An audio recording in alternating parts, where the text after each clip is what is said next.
Հաթշեպսուտի տաճարը հին Եգիպտոսի ամենատպավորիչ ճարտարապետական համալիրներից մեկն է։ Այն գտնվում է Նեղոցի արևմտյան ափին, ժայռերի ստորոտում և կարծես աճել է անմիջապես լեռան մեջ։ Տաճարը կառուցվել է մ.թ.ա. առաջ 15-րդ դարում Եգիպտոսի միակ կին փարավոններից մեկի Հաթշեպսուտի օրոք։ Նա ցանկանում էր ստեղծել հուշարձան, որը կարտացոլեր իր իշխանությունն ու աստվածների հետ կապը։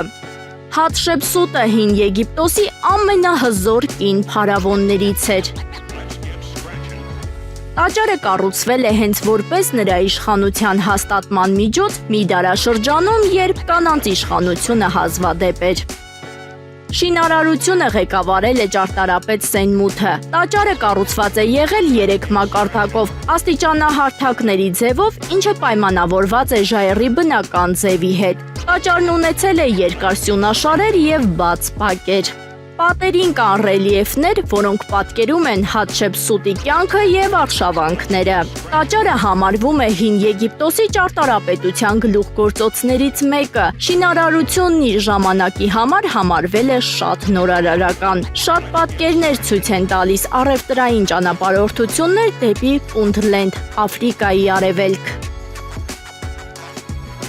Դարերի ընթացքում տաճարը մասամբ վնասվել է, բայց վերականգնվել է հնագետների կողմից։ Այսօր տաճարը կարևոր հնագիտական վայր է և ուսումնասիրվում է թե ճարտարապետական, թե պատմական տեսանկյունից։ Այն ցույց է տալիս, թե ինչպես էր հին Եգիպտոսում համադրվում իշխանությունը, կրոնը և արվեստը։ Տաճարը մասամբ ավերվել է դիտմամբ։ Հաթշեպսուտի մահից հետո նրա հաջորդները փորձել են ջնջել նրա անունը պատմությունից։ Որոշ արձաններ և պատկերներ վնասվել կամ ջնջվել են։ Շատ արձաններում Հաթշեպսուտը սկզբում ներկայացվել է որպես կին, բայց հետագայում որոշ պատկերներում նրան պատկերել են որպես տղամարդ վերջինիս իշխանության դերն ամրապնդելու համար։ Հաթշեպսուտի տաճարը վկայում է այն մասին, որ նույնիսկ հազարավոր տարիներ առաջ մարդիկ կարող էին ստեղծել կառույցներ, որոնք հարմարվում են բնությանը և միաժամանակ արտահայտում են ուժ և գաղափար։ Այսօր այն շարունակում է մնալ Եգիպտոսի ամենահետաքրքիր և խորհրդանշական հուշարձաններից մեկը։